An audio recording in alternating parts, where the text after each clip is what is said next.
Hey everyone, welcome back. In this video, I'm going to walk you through what happens when Terraform unexpectedly changes your production infrastructure. Most engineers assume Terraform is deterministic, but a single mismanaged state file can lead to massive resource replacement or accidental deletion. You will learn the exact sequence of events that triggers these incidents and how to stop them before they happen. Terraform is powerful, but that power comes with risks if your workflow is not mature. Let us dive into the mechanics of why infrastructure changes, how to identify drift, and the patterns that keep your production environment safe. In this video, we will cover the incident where an entire load balancer was destroyed, why state drift occurs, how to build a robust pipeline, and the exact steps to implement state locking and lifecycle controls. Specifically, that includes our core incident analysis, the technical fix, and our final checklist for production safety. Watch the full video without skipping any content to understand it better. Before we get into the topic, a small request to you. I have already uploaded many technical videos on different technologies and tools. We share more knowledgeable content every day. So if you are interested in learning and want to improve your skills, make sure you have subscribed to our channel and joined our WhatsApp community. The join link is available in the description or scan the QR code shown on the screen. Let us get started. Think about a logistics company tracking millions of shipments. Their platform team managed 500 microservices across 3 AWS regions. They used Terraform to manage everything from RDS databases to application load balancers. They were moving fast, deploying code dozens of times a day using automated pipelines. Everything seemed fine until a routine provider update triggered a destructive change across their core network infrastructure. So what exactly broke? During the routine update of the AWS provider, a schema change for load balancer rules occurred. Because the team did not pin their provider versions in their configuration, Terraform interpreted their existing, perfectly functional load balancer as a new resource requiring replacement. It destroyed the old one while trying to create a new one. This caused a 12-minute outage. It resulted in 150,000 failed shipment tracking requests during peak hours. That is the exact problem we are solving today.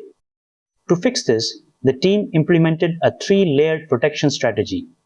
First, they locked their provider versions to prevent accidental upgrades.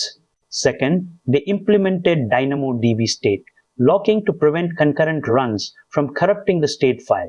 Finally, they added lifecycle policies to prevent accidental destruction of critical resources. Let us see what this looks like in the next step. The first step is to pin your provider versions. By using the ~= operator, you ensure your pipeline only uses tested versions. This prevents the provider from auto-upgrading to a newer version that might change resource definitions. It is the most important step for long-term stability. When you run these commands, you verify that Terraform pulls the exact version you specified. If you had not pinned the version, it would have pulled the latest, potentially breaking your infrastructure. Always check your output to confirm the version installed matches your requirements. This is a critical production pattern. By setting the prevent destroy flag to true, you tell Terraform to error out if any action would result in the deletion of this resource.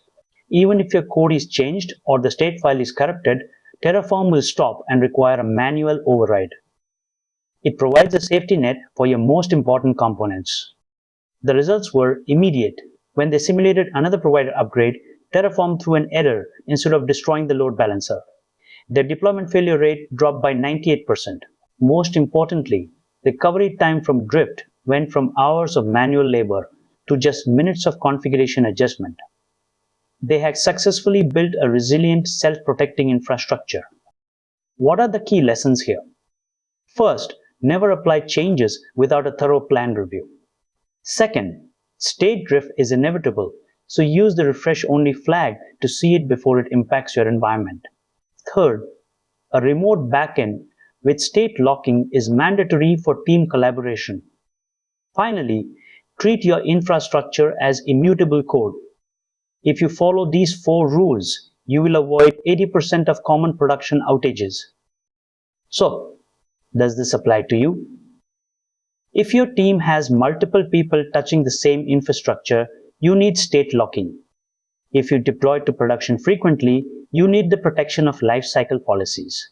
If your cloud provider updates their APIs, you need pinned versions. And if your resources are mission critical, you need that extra layer of safety. Basically, if you are running Terraform at scale, you should be doing all of these things.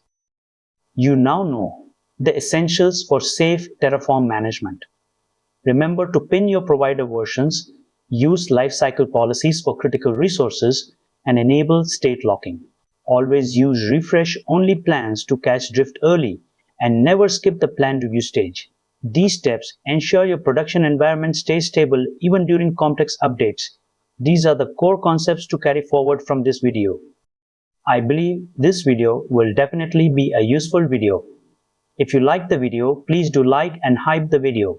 Also share it with your friends and groups. It may be useful to somebody else. If you have any doubts or any requests, please let me know in the comments. Make sure you have subscribed to stay updated for our regular videos. Join our WhatsApp community using the link in the description because we share more knowledgeable content every day. Thank you for watching. See you soon in the next video.